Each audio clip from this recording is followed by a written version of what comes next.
Look at your money here on Good Morning Quad Cities. High inflation has taken its toll on many household budgets. It's now costing the average American household thousands of dollars more per year to buy the same goods and services that they bought 3 years ago. But rising consumer prices have impacted retirees especially hard. According to a recent survey, inflation will force at least 1 in 8 retired Americans to return to work this year. Joining us to talk more about this is our financial expert, Mark Ravichesky from the Quad Cities Investment Group. Good morning. Good to see you again. Morning to you. Happy Monday. Great to see you as well. Happy Monday. So has inflation really hit seniors this hard that people are returning to work? Yeah. Well, historically, inflation tends to impact retirees and even low-income households the most. But one of the identifying hallmarks of this current inflationary cycle is that some of the biggest price increases we've seen over the last 3 years have been on everyday basic necessities. Think of food and clothing and shelter and energy.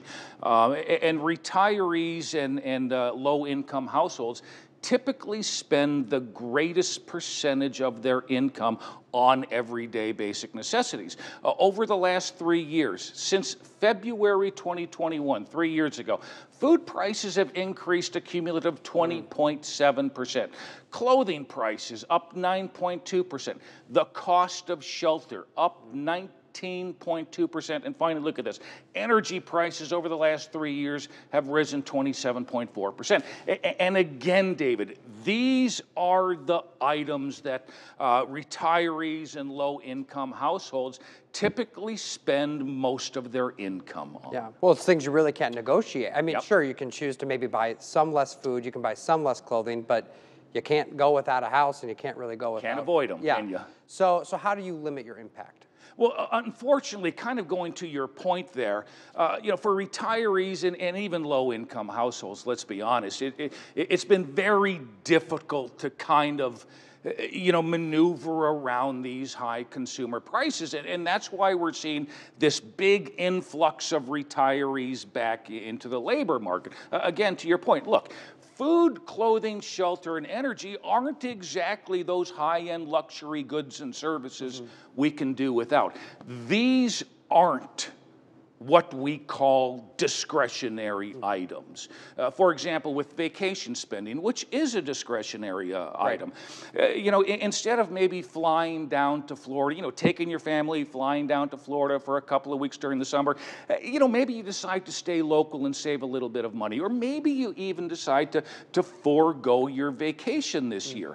You can't do without basic necessities. You need to buy these items to provide for you and your family. Yeah, that's true. And so we're looking at the 3-year price increases. What is the current state of inflation? Is it getting better?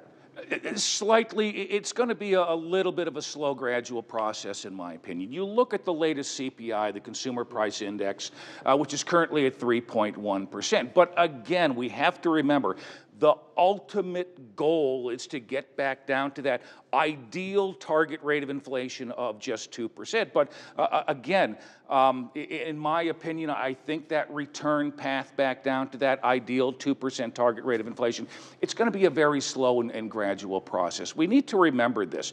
Because inflation has remained so, unnecessarily high or excessively high over the last 3 years, what we're seeing, and when you kind of take a deeper dive into this inflationary data, is that this inflation has become quite embedded within the U.S. economy.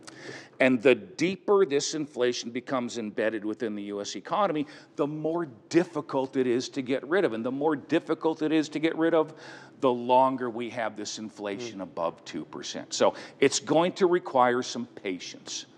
Well, we're definitely going to have to pack patience, that's for sure. Mark, thank you so much for your expertise. Absolutely. Again.